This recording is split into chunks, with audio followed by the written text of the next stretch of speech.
Saudara, informasi berikutnya, isu pengoplosan produk bahan bakar minyak jadi sorotan di tengah masyarakat. Agar tidak membuat kegaduhan, DPR meminta Pertamina menjelaskan kepada masyarakat terkait dugaan pengoplosan itu. Pihak Pertamina mengklaim tidak bisa mengubah RON dan hanya memiliki fasilitas untuk mengubah nilai dan warna.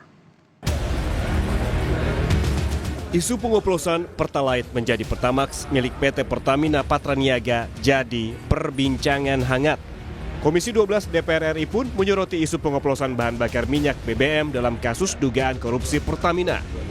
DPR meminta Pertamina menjelaskan kepada masyarakat terkait dugaan pengoplosan tersebut. Wakil Ketua Komisi 12 DPR Bambang Haryadi menyatakan dalam rapat yang berlangsung dengan Pertamina membahas soal kasus korupsi minyak mentah.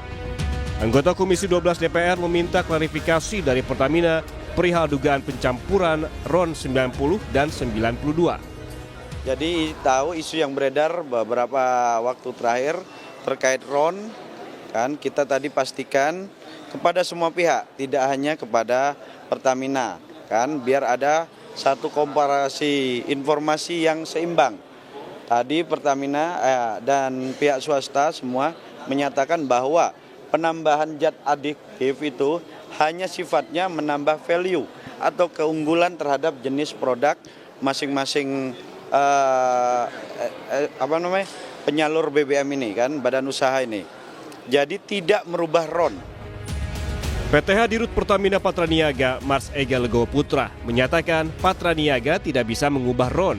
Pertamina hanya memiliki fasilitas untuk mengubah warna dan penambahan zat aditif. Mas Ega juga menyatakan Pertamina tidak memiliki skema dalam mengubah RON. Diketahui bahwa BBM Pertamina merupakan produk jadi yang sesuai dengan RON masing-masing, yakni Pertalite memiliki RON 90 dan Pertamax memiliki RON 92. Teknis, Pertamina Patraniaga memberikan layanan kepada masyarakat untuk RON 90 dengan merek Pertalite dan RON 92 dengan merek Pertamax itu adalah sudah sesuai spek. Dan kita menjamin kepada masyarakat bahwa di SPBU yang kita jual adalah sesuai spek. Adapun tadi dijelaskan oleh pimpinan Komisi 12, penambahan aditif tersebut adalah sifatnya untuk menambah value dari performansi produk-produk tersebut. Tidak betul bahwa untuk Pertamax ini adalah produk oplosan, karena kita tidak melakukan hal tersebut. Sementara itu, Kapus Penkum Kejagung Hadi Siregar menyebutkan jika tindak pidana yang disidik oleh Kejagung soal tata kelola minyak mentah dan produk kilang itu terjadi di rentang waktu 2018 sampai 2023. Kejagung bilang kasus yang disidik tidak terkait dengan dugaan pengoplosan BBM saat ini. Bagaimana kelanjutan terhadap katakanlah produk kilang yang sudah diimport ini? Kan ini akan ditempatkan di tempat tertentu, depo misalnya, storage, ya. Nah, penyidik juga sekarang sedang melakukan pendalaman. Sesungguhnya sedang melakukan pendalaman, akan berkoordinasi juga dengan ahli, ya. Tetapi karena peristiwa ini kan peristiwanya sudah lewat. Ini peristiwanya 2018-2023. Jadi yang kami sampaikan ke publik, ke media adalah fakta hukumnya. Seolah-olah bahwa peristiwa itu terjadi juga sekarang. Fakta hukumnya ini di 2018-2023 dan ini sudah selesai. Minyak ini barang habis pakai.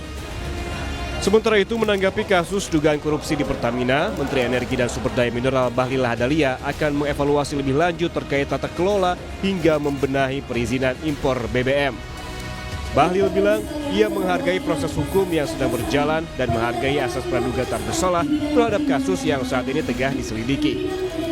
Memang saya kan jujur katakan dari awal bahwa begitu saya masuk ke Kementerian SDM, saya melihat ini maka perlu adanya perbaikan penataan. Nah, makanya sekarang di izin impor kita terhadap BBM tidak 1 tahun sekaligus.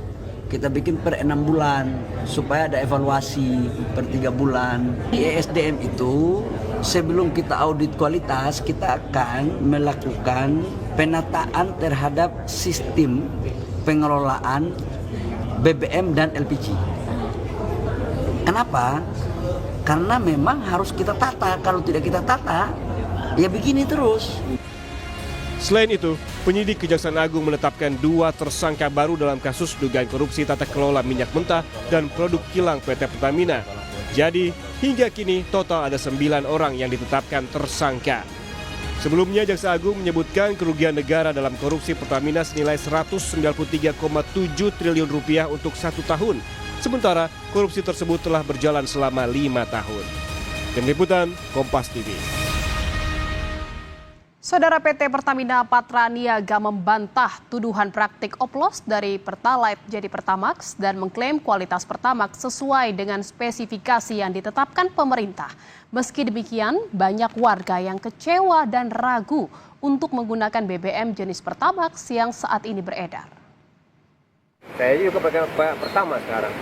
Akhirnya abang ragu atau seperti apa sih bang pakai Pertamax bang jadinya bang? Otomatis kita agak meragukan lagi kan, semuanya kita pakai otomatis udah dioplos kan, itu nggak bagus berarti kan. Gitu. Apalagi kan itu kan oktannya kan lebih rendah kalau Pertalite dibandingin sama Pertamax. Kalau misalnya dipakai pengoplosan gitu ya kurang baik lah nilainya, saya bilang gitu. Itu merugikan juga, merugikan rakyat, merugikan negara juga.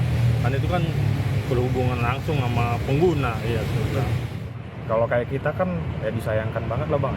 Kita kan beli Pertamax kan untuk ngerawat mesin motor kendaraan kita juga kan. Cuman dengan keadaan seperti ini kita juga jadi ragu-ragu untuk beli Pertamax.